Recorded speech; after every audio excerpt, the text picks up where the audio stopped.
Hello, everyone, and welcome to Walking Through the Bible.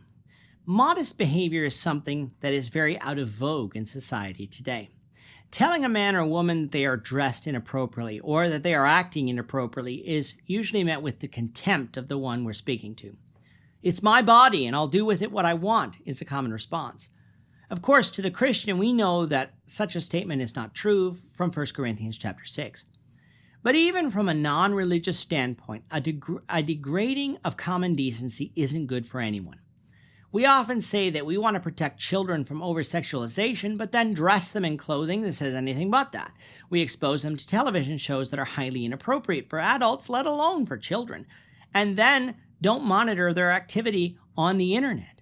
So we shouldn't be surprised that they act in the inappropriate ways that they do. Sex seems to be at the heart of everything that worldly society focuses on, and the more time goes on, the worse and worse things look like they're getting. But lest we think that this is something new, it is not, for we see a prime example of debauchery in the first chapter of Esther, debauchery that will lead to the elevation of an unexpected woman to a role that would have profound consequences for the salvation of God's people.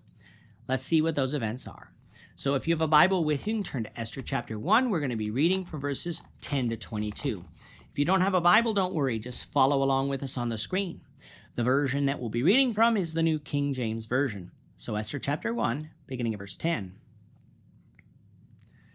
On the 7th day, when the heart of the king was merry with wine, he commanded Menaman, Biztha, Harbona, Bigtha, Agbatha, Zethar, and Carcas, 7 eunuchs who served in the presence of King Ahasuerus, to bring Queen Vashti before the king, wearing her royal crown, in order to show her beauty to the people and the officials, for she was beautiful to behold.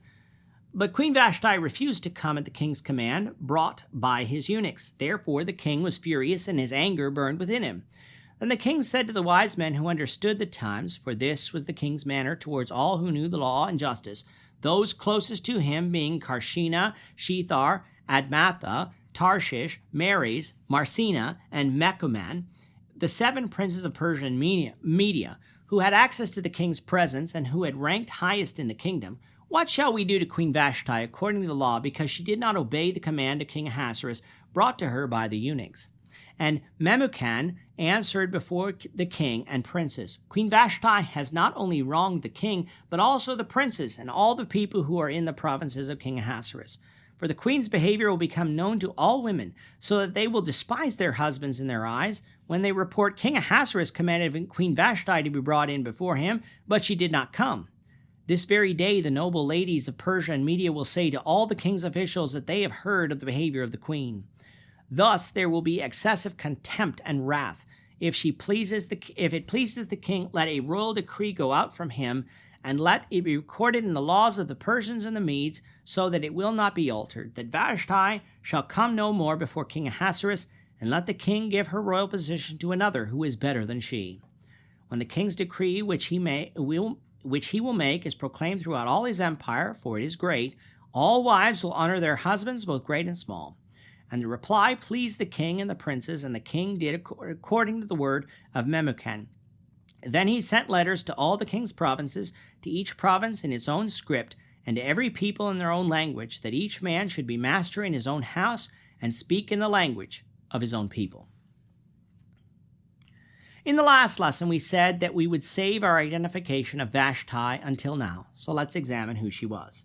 According to history, if Ahasuerus is Xerxes I, the queen who is recorded for us is Amystress. She was identified as such by the Greek historian Herodotus and was looked on rather poorly by the Greeks. However, saying that Vashti and Amystress are the same person is a problem for some scholars, for events here in Esther 1 take place in about 43 to 42 BC, the result of which is that Vashti was to come before the king no more. However, Amystress is still seen as being somewhat in the picture upon Xerxes' return from his wars with the Greeks in about 479 BC. So if Vashti and Amystress are the same person, how can this be? The first thing we must recognize is that the histories were written by men who can get details wrong, so just because Herodotus or someone else might have written something different doesn't automatically make the Bible wrong, especially since those same skeptics often charge the Bible as a man-made document, which, if this is the case, means you have to choose which man to believe. But there's also another explanation, with that being that the recommendation of Xerxes' advisors was not divorce like we would use it, but of demotion from her being the chief royal wife, with that rank being bestowed upon someone else. Connected with this demotion was the prohibition upon her coming before Xerxes, which probably exiled her to a considerably less important position in the royal harem. To interpret this phrase too literally, to mean that Vashti could never come within eyesight of Xerxes again, probably is pushing its significance too far. As an idiom, it probably could be paraphrased to mean that she could not appear again with Xerxes in her official capacity as queen. The reverse of this occurs in the case of the 7 princes who saw the king's face in verse 14, which may be interpreted to mean that they could converse personally with the king. In other words, they could minister to him personally in matters of state. Thus, Vashti is still around, but not in the chief capacity that she was before. And then we have to add to that Herodotus breaks off his account of Xerxes' reign after describing these events of the king's 7th year following his return from the Greek campaign. Thus, to state categorically that Ahasuerus was queen between the 7th and 12th years of the reign of Ahasuerus is to speak from historical silence and making an assertion we cannot prove. This silence at least allows a place in Persian history for Esther, although from a secular historical perspective, it does not prove that she occupied it. However, the Bible says that she did. And as I've said before, the Bible has said a lot of things in the past that history or science has said cannot possibly be so, only years later to find out that the Bible was true first. I have confidence in the historical claims of the Bible since it has never been shown to be wrong before when we can prove something. So I will trust it here, meaning that Vashti would be identified as Ahasuerus. Getting back to Esther now, we have to determine what happened that will eventually bring Esther to the throne. Remember, the king is holding a party among his nobles, a party where much drinking is going on, and which lasts for 6 months, though obviously they weren't drunk for the entirety of that time. During one of those drunken feasts, Ahasuerus decides that he wants to parade his beautiful wife around among his male guests, so he calls for her. Now, just what was he asking for her to do? Well, based on the fact that she refused, it must have been something more than just coming to see him, for she wouldn't obviously defy that type of request from the king.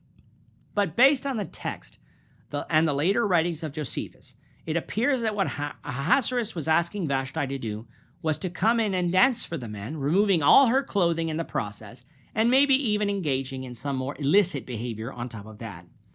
And for all the terrible things that the Greeks said about Vashti, she wasn't a woman who thought of herself as a whore, being able to be pimped out at the whims of the king. She refused to make a spectacle of herself and debase herself before her husband or these other men.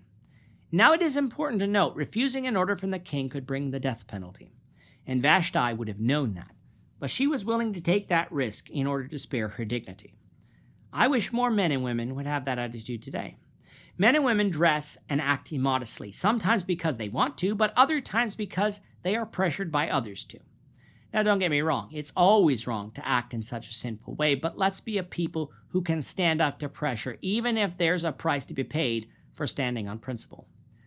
Let's be more like Vashti in this regard and refuse that which is sinful. Now, of course, what was Ahasuerus going to do? His orders had been defied. How would that look in his kingdom if anyone, even his wife, was able to refuse the king without consequence? So in order to save face, the king called his advisors together to come up with the proper punishment. And their suggestion was that because she had wronged the king, that she should no longer be allowed to come before the king, and that her royal position would be given to another that is better than she. Translation: the queen disobeyed the king, and so she should be stripped of her position, and it should be given to a woman who won't ever say no to the king's commands, no matter what those commands are. The reasoning they use to justify this action, though, is rooted in the culture of the time, but it is foreign to the way God created man and woman. Back in Genesis 2, God didn't create the woman to be a slave of her husband, to be the property of her husband, or to be used by her husband for whatever purpose he had for her, whether good or bad. She was created to be his helper. Yes, he was the head of the household, but the husband and wife were to be partners together, helping each other. Over the centuries, this relationship became perverted into man thinking that the woman should do whatever her husband wanted, no matter her opinion on the matter. Disobedience would be met with abuse, and such abuse was to be accepted by the woman and society as a whole. That's not God's fault, that's man's. Now today we've gone to the other extreme, where we have society thinking that the woman should be the head of the household, righting the wrong of centuries of misogyny. That too is contrary to scriptures. If we only actually follow what the Bible said, with each spouse owning each other in terms of the physical relationship, thus respecting the other's wishes. If we had husbands and wives loving each other properly, and the wife respecting her husband's position as the head of the family, we wouldn't have all the issues that we do. But alas, marriage was perverted, and so Ahasuerus, so that women in Persia wouldn't get any strange ideas that wives could disobey their husbands without consequence, did as his advisors commanded concerning Vashti, and even took it further by extending his provisions about wives never disobeying their husbands on all people.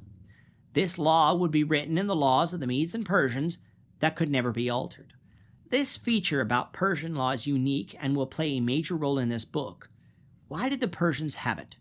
Because they believed that the king, in his position as king of kings, made laws that were so good that nobody could improve upon them.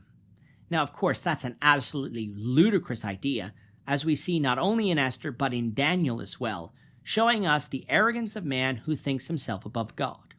Only God's laws are perfect, that they don't need to be altered unless he desires to. Man is susceptible to mistakes, especially when drunk, as Ahasuerus was here, and he's going to come to regret that mistake. But the law of the Medes and Persians can't even be changed, even for the king. What will happen next? We'll find out, the Lord willing, in the next lesson. With that, our time is up for today. The Lord willing, we hope you'll join us for tomorrow's discussion of Esther chapter 2, verses 1 to 11, as we continue our walk through the Bible, one verse at a time. We thank you for watching Walking Through the Bible today. If you have any questions or comments, you can leave them below. But if you like this video, we ask that you consider subscribing to our channel so you won't miss out on other videos in our series, as well as share this video among your friends so that the saving message of Jesus Christ can go out to the whole world.